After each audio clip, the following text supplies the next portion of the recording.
I stand at the edge of the conference room, my heels clicking softly against the polished hardwood floor.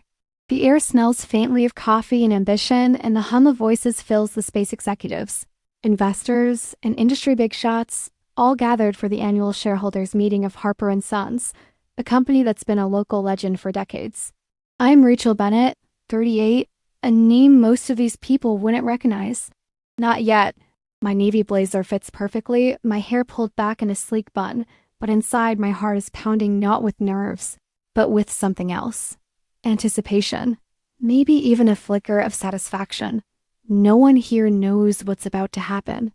Not the board members flipping through their reports, not the assistants scurrying with water pitchers, and certainly not Michael Harper, the man who once looked me in the eye and said, "Rachel, stick to something safe. You'll never be a real entrepreneur." He's sitting at the head of the table now, his silver hair catching the light, his laugh loud and confident as he charms the room. He doesn't see me yet.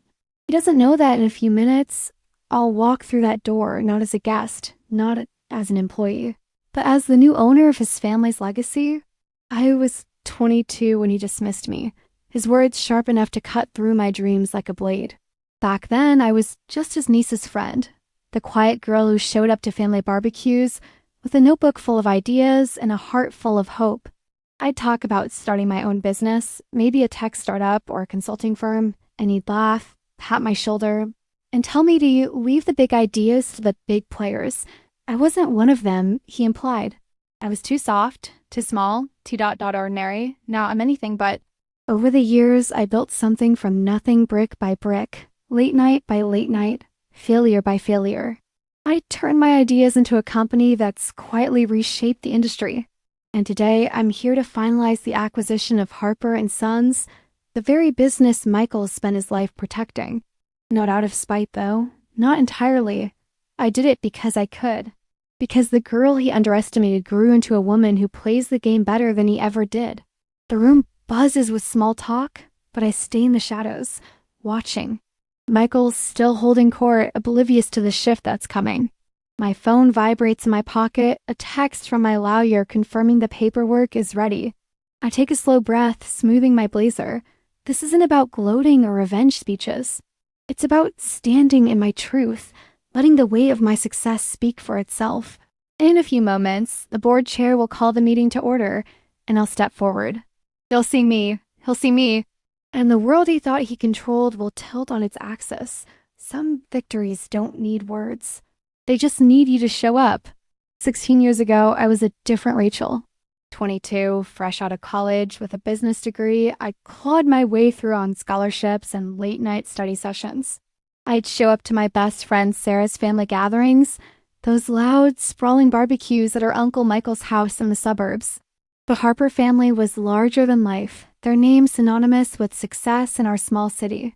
Harper & Sons, their manufacturing business, was the kind of company that sponsored Little League teams and had its logo plastered on billboards. To me, it was a beacon of what was possible. I'd sit at the edge of their backyard, clutching a soda, my notebook tucked under my arm. It was filled with sketches of business plans, ideas for apps, consulting services, anything that could make a dent in the world. I'd spent hours researching, dreaming of starting something of my own. But every time I tried to share those dreams, I felt like I was shouting into a void. "Rachel, you're overthinking it," Michael said once, leaning back in his lawn chair, a beer in hand. It was a sunny afternoon, the air thick with the smell of grilled burgers and cut grass. Sarah's cousins were tossing a football, and I'd just mentioned my idea for a tech platform to streamline small business operations. His eyes flicked over me, half amused, half dismissive. Startups are a man's game. You need grit, connections, capital. Stick to something stable like teaching or admin work. It suits you better. I felt my face burn. Sarah, sitting next to me, gave me a sympathetic glance but didn't say anything. She never did when her uncle spoke. No one did. Michael was the patriarch, the one who'd taken Harper & Sons from a local shop to a regional powerhouse. His word was law. I tried again at another gathering, a Christmas party at their sprawling house. The living room was all twinkling lights and clinking glasses, and I worked up the courage to ask Michael for advice. I'd read about angel investors and thought maybe, just maybe, he'd see potential in me. I've been working on a business plan, I started, my voice shaky. It's for a consulting firm, helping small businesses scale efficiently. I could show you the numbers. He cut me off with a chuckle, loud enough that a few relatives turned to look. Rachel, sweetheart, numbers are one thing. Real entrepreneurship? That's instinct, risk, knowing how to play the game. You're a dreamer, not a doer. Leave that to us. He gestured vaguely at himself and his sons, who were laughing across the room. Why don't you grab another glass of wine and relax? The room seemed to shrink around me. I mumbled something and slipped away to the kitchen, my notebook feeling heavier than ever. Sarah found me later, stirring cranberry sauce absently. Don't take it personally, she said softly. Uncle Michael's just... Like that, he doesn't mean it. But he did. I saw it in the way he dismissed me, the way his son smirked when I spoke, the way Sarah's aunts would change the subject when I mentioned my ideas.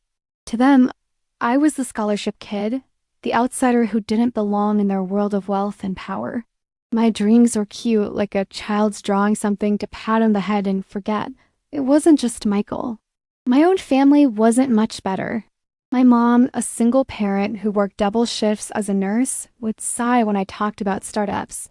Rachel, we don't have the luxury of risks, she'd say, her voice tired. Get a steady job. Don't chase pipe dreams. My high school friends thought I was naive, always asking why I didn't just get a normal job like them. I felt invisible. Every time I opened my notebook, I'd hear their voices, Michael's condescension, my mom's worry, the laughter of people who didn't believe in me. I'd stare at my plans, the numbers and ideas I poured my heart into, and wonder if they were right. Maybe I wasn't cut out for this. Maybe I was too soft, too small, too ordinary. That something in me refused to let go. Late at night in my tiny apartment with its peeling paint and secondhand furniture, I'd sit at my desk and work. I'd read books on business, watch YouTube videos on coding, and email strangers for advice. I didn't have connections or capital, but I had time.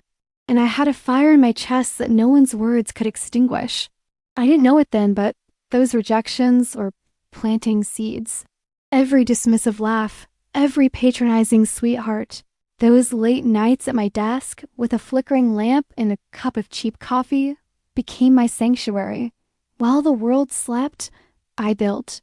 Not with fanfare or applause, but with quiet, relentless focus. Michael's words, "You'll never be a real entrepreneur," echoed in my head, not as a weight anymore, but as a challenge. I was 22 when he said it, and by 25, I'd launched my first venture, a small consulting firm called Bright Path Solutions. It was just me, a laptop, and a website I coded myself after months of YouTube tutorials. The early days were brutal. I cold emailed businesses, offering to streamline their operations, inventory systems, customer management, anything to save them time and money. Most ignored me. Some laughed. One guy, a deli owner, told me, "You're too young to know what you're talking about." But I kept going. I took every rejection, every no, and turned it into fuel. My first client was a tiny bakery, barely breaking even. I spent weeks analyzing their workflow, built them a simple app to track orders, and within 6 months, they were turning a profit. They referred me to others. Slowly, word spread. By 28, BrightPath had 3 employees and a cramped office above a laundromat. We were helping small businesses across the state, and I was learning to negotiate contracts, manage payroll, and pitch to investors who raised their eyebrows at my age and my lack of a pedigree. I didn't have Michael's last name or his old boys network, but I had results. My clients' revenue growth was my resume. Still, I stayed under the radar. I didn't go to Sarah's family barbecues anymore, partly because I was too busy, partly because I couldn't stomach Michael's patronizing smile. When Sarah mentioned me to her family, they'd shrug. "Rachel? Oh, she's doing some little project, right?" They didn't know my little project was outpacing their expectations, one contract at a time. At 30, I landed a game changer. A contract with a mid-sized tech company to overhaul their supply chain. It was my first 6-figure deal, and I remember sitting in my car after signing, hands shaking, staring at the dashboard. I wasn't just surviving anymore, I was winning. I hired more staff, moved BrightPath to a proper office, and started investing in my own tech software that could scale what I built for that bakery years ago. By 35, BrightPath Solutions was a name in the industry, known for turning struggling businesses into lean, profitable machines. We weren't flashy, no PR stunts or viral campaigns, but our clients, hundreds of them, now knew we delivered. I never told Sarah's family. Not out of secrecy, but because I didn't need their validation. My mom, though, started to notice. One night, she called me, her voice softer than usual. "Rachel, I saw your company's name in a magazine. You didn't tell me it was." Big. I laughed it off, but her words meant something. She was proud, even if she didn't fully understand what I did. Michael, though, he had no idea. Sarah mentioned once that he joked about my cute startup at a family dinner, assuming I was still scribbling ideas in a notebook. I let him think that. Let them all think that. Meanwhile, I was learning the game Michael said I'd never play. I studied markets, took risks, failed spectacularly a few times, lost a major client once because I overpromised. But I learned. I networked with people who didn't care about my last name, only my results. I saved every penny, reinvested it, and watched my company grow. By 37, BrightPath was valued at $50 million, with clients across the country and a team of 40. I'd become the kind of entrepreneur Michael said I could never be, and I did it without his connections or his capital, just the grit he thought I lacked. Then came the opportunity I hadn't planned for. Harper & Sons, Michael's pride and joy, was struggling.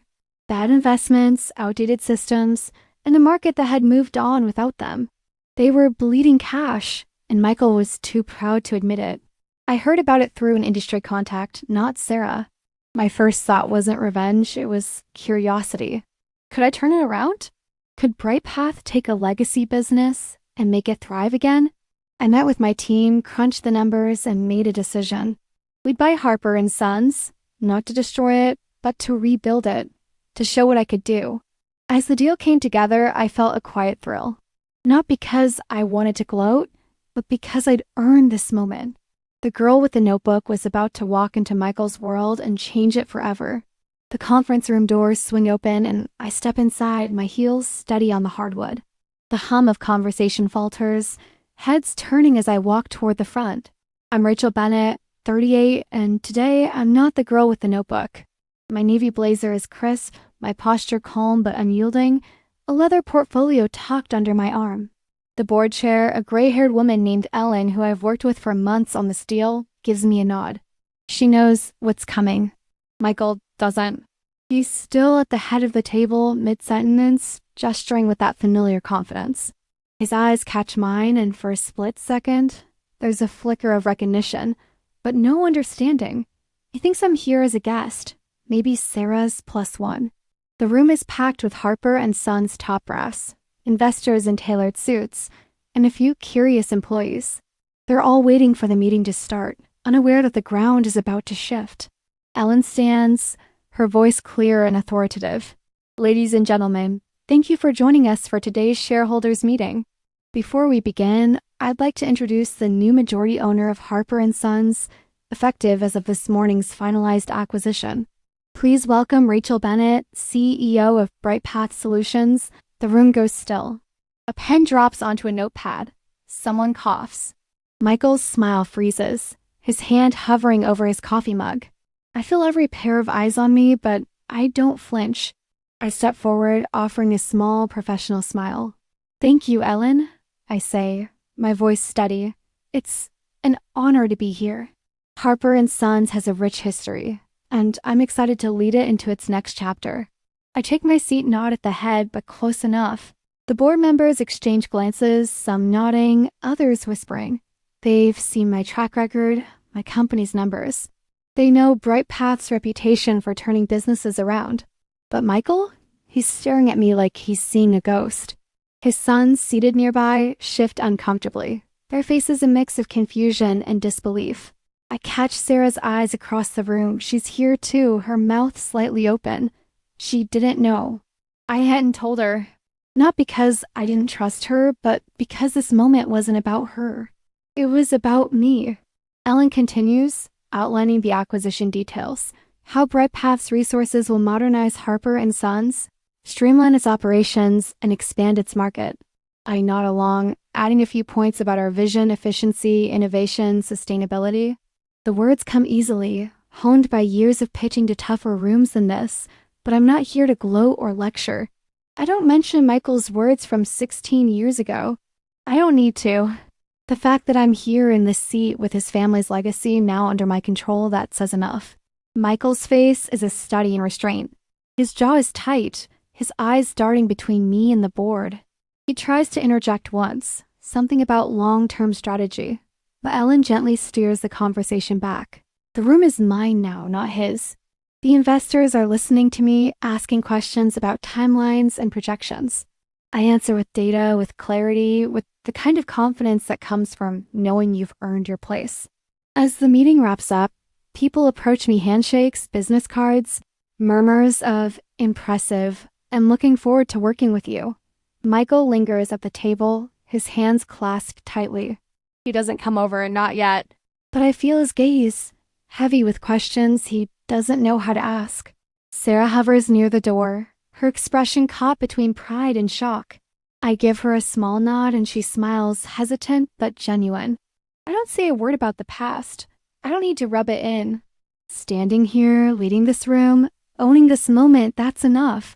The girl he called a dreamer is now the one holding the reins. And I'm just getting started.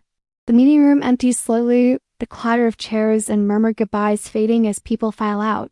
I'm gathering my notes when I hear his voice, low and deliberate. Rachel. I look up and there's Michael, standing a few feet away, his tie slightly loosened, his face a mix of confusion and something I can't quite place, anger maybe, or wounded pride. His sons hover behind him, looking like they'd rather be anywhere else. Sarah's still by the door, watching, her hands twisting nervously. I set my portfolio down and meet his gaze. Michael, I say, my tone even professional. Inside, my pulse is racing, but I've learned to keep that hidden. This isn't the backyard barbecue where I was just Sarah's friend. This is my arena now. He clears his throat, forcing a smile that doesn't reach his eyes. I didn't see this coming, he says, his voice tight. You buying the company. How did you even manage this? There's a question beneath the question, one he's too proud to ask outright. How did you, of all people, do this? I could twist the knife. I could bring up that Christmas party, his laugh, his stick to something safe advice. But that's not why I'm here. Bright Path has been growing steadily, I say, keeping it simple. We saw an opportunity to invest in Harper & Sons, to preserve its legacy while modernizing it. The board agreed it was the right move. His jaw tightens at the board. He's not used to being on the outside of decisions.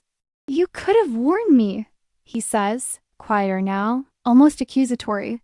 This is my family's business, Rachel. My father built it. I built it. I take a slow breath, choosing my words carefully.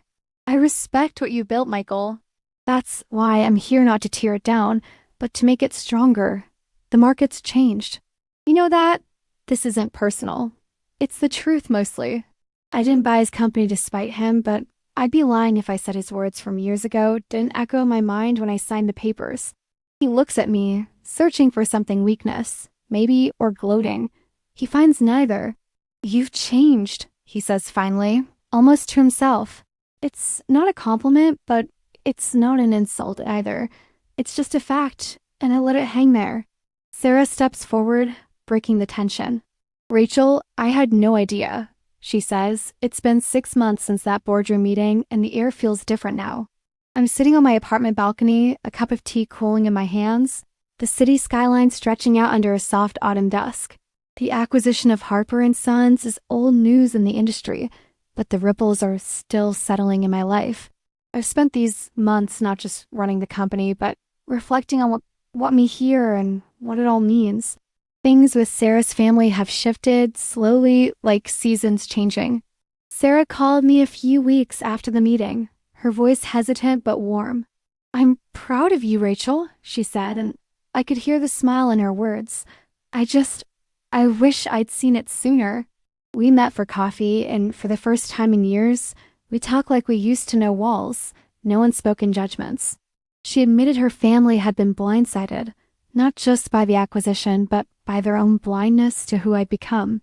Uncle Michael's been quieter lately, she said, almost laughing. I think he's still processing. Michael hasn't reached out directly, but I've heard through Sarah that he's mentioned my name at family gatherings, not with bitterness, but with a grudging respect.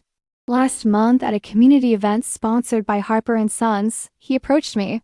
No grand gestures, just a handshake and a simple, "You're doing good work, Rachel."